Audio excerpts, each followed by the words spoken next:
Chapter 6 Alley-oop!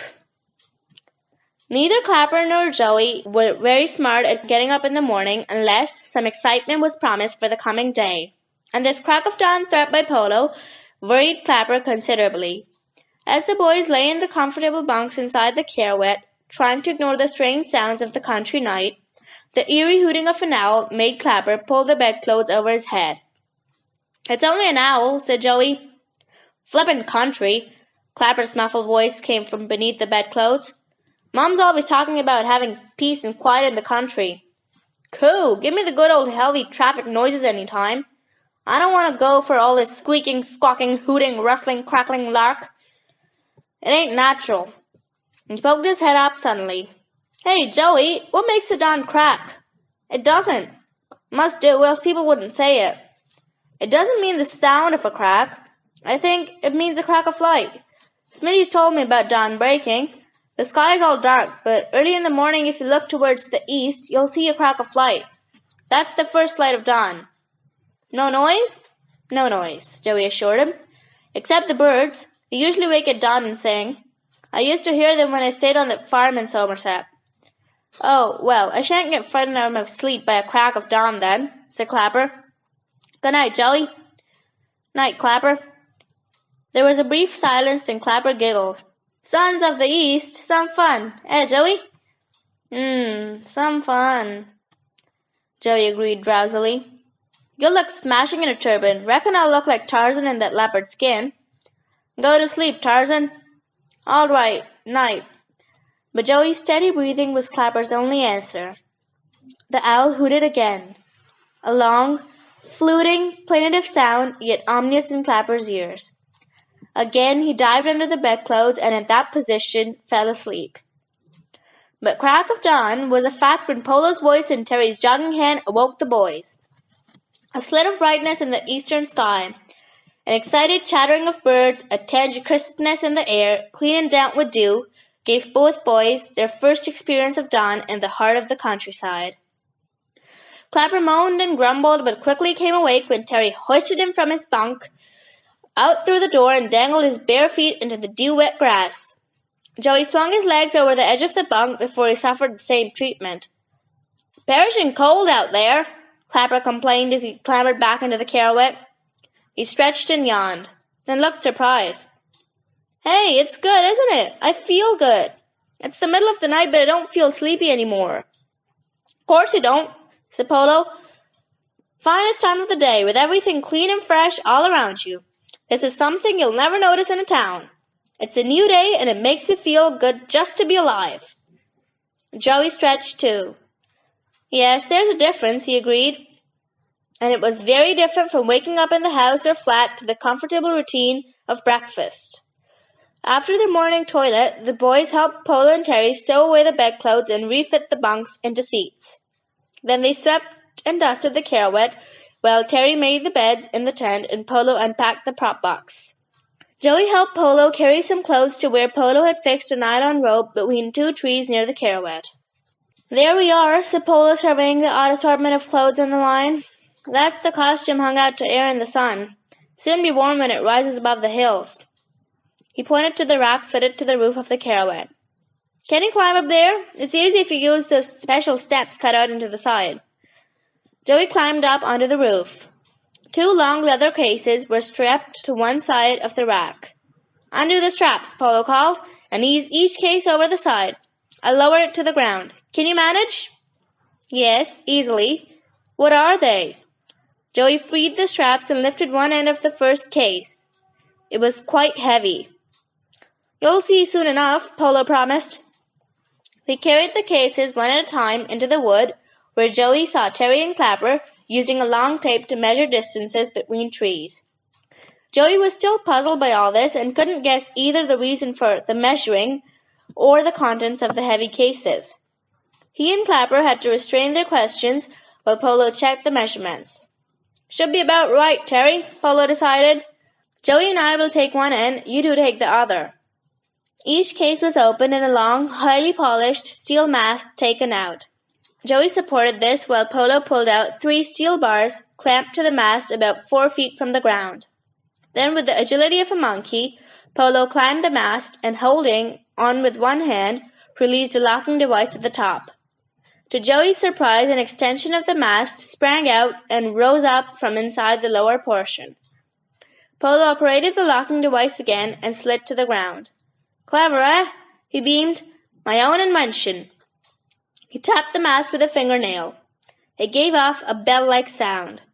Chrome steel, hollow so that the top half can be pushed down it. Makes it easy for traveling.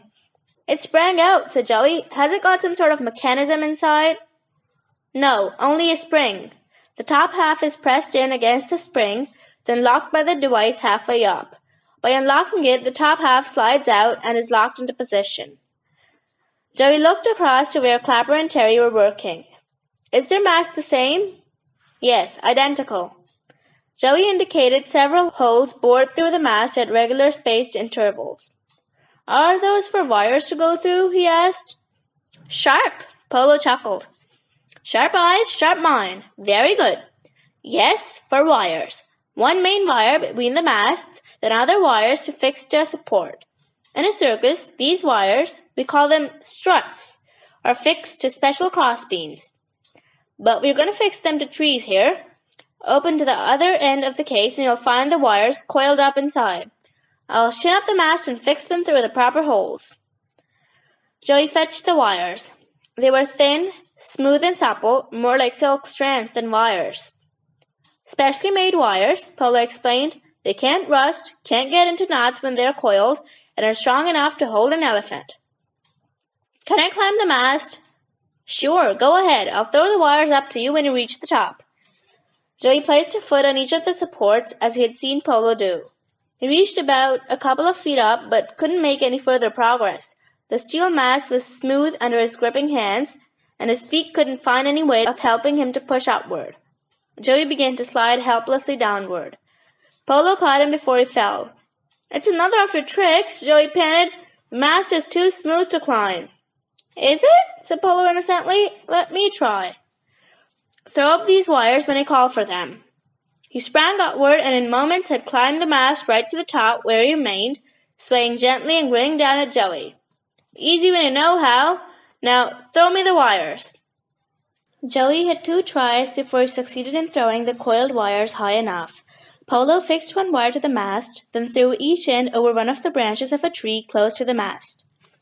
He repeated this with the second wire from lower down the mast before he slid to the ground.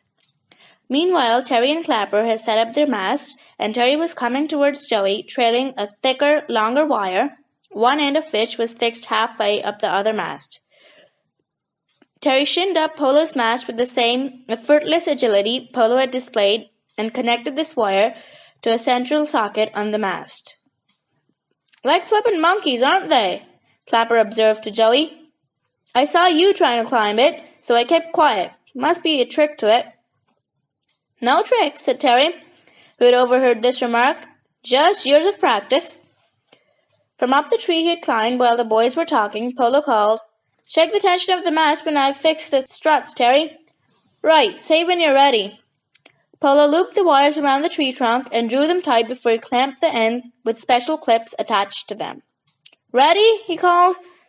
Terry stood back a few paces. Then running forward, he leapt up the mast. His hands gripped it high up, and he swung himself around it, completing several circles before dropping to the ground. "That's okay, Polo." Terry repeated the strut-fixing operation on the other mast, then tested this mast in the same way.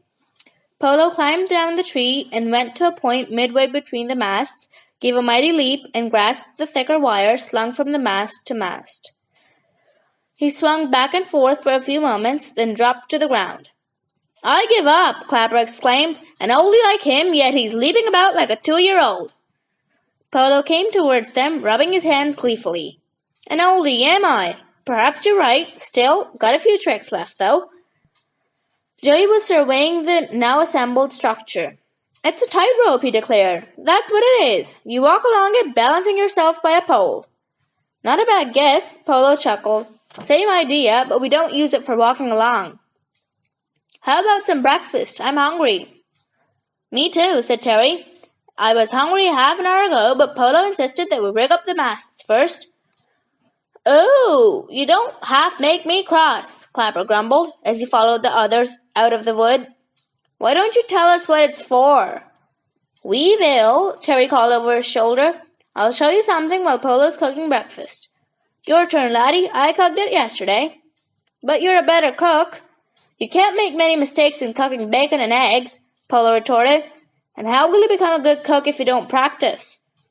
Terry sighed. "All right, you win." He leapt into the carawet and plonked frying pan and kettle on the stove. "You can lay the table," he called, "and I'm not doing the washing up either, so there." "And yeah to you too." Polo laughed as he stooped to unlock a flap in the side of the carawet, then pulled out a large, flat wooden object. At the first sight, this appeared to be a suitcase, but after Polo had pressed several metal studs, the object clicked open to reveal a cunningly folded box. "That's neat," said Joey admiringly. "Is it another trick?" Clapper asked. "Cool. How can you make a box that size fold into a flat case?" It's impossible." It certainly seemed impossible because when Polo clicked open the last of the spring locks, the flat wooden object had miraculously grown into a large box, shiny black with gold and scarlet serpents and dragons painted all over it. Polo performed a couple more deft actions, and two of the sides fell out, revealing a black painted interior. The box was now about twice the size of a tea chest. A metal plate with a spring-loaded steel clip was attached to the top of the box. Polo nudged Joey. "Crawl in there, laddie," he said. Joey hesitated, looking suspiciously at Polo. "No tricks?" "No tricks," Polo promised. "Just crawl into it." Joey found it quite easy to crouch inside the box. Clapper stooped to be level with him. "Not much room." He looked up at Polo. "What happens now?" "Nothing. It has to be prepared for the act. Joey will vanish from inside this box." Clapper gulped. "Where will he go?" "Ah, that's the secret, but it's a really splendiferous trick. See that steel clip on the top? We hook that onto the wire between the masts. Then the box slides slowly down the wire until it stops in the middle. Joey is inside the box when it starts. When we open the box in mid-air and alley-oop, the boy has vanished. We close the box again and use a long pole to push it to the other end of the wire. It is stopped at the mast and opened again, and alley-oop! The vanishing boy has returned, all in full view of the audience, with the box sliding along the wire above the ground. Polo rattled the steel clip on the top of the box. This is on a swivel so that the box also turns around as it moves along the wire. He tweaked Joey's ear. "Out you come, laddie." Joey looked worried. "Yes, it sounds a wonderful trick, but where do I go?" "You'll see," said Polo smugly. "All in good time. Now, let's set the table. You must be hungry." "Well, seeing that Joey isn't going to be with us much longer, I'll eat his breakfast," said Clapper. "Sooner you than me, mate," he whispered to Joey. But Joey didn't reply. He was beginning to wish he had never volunteered to help a magician. End of chapter 6.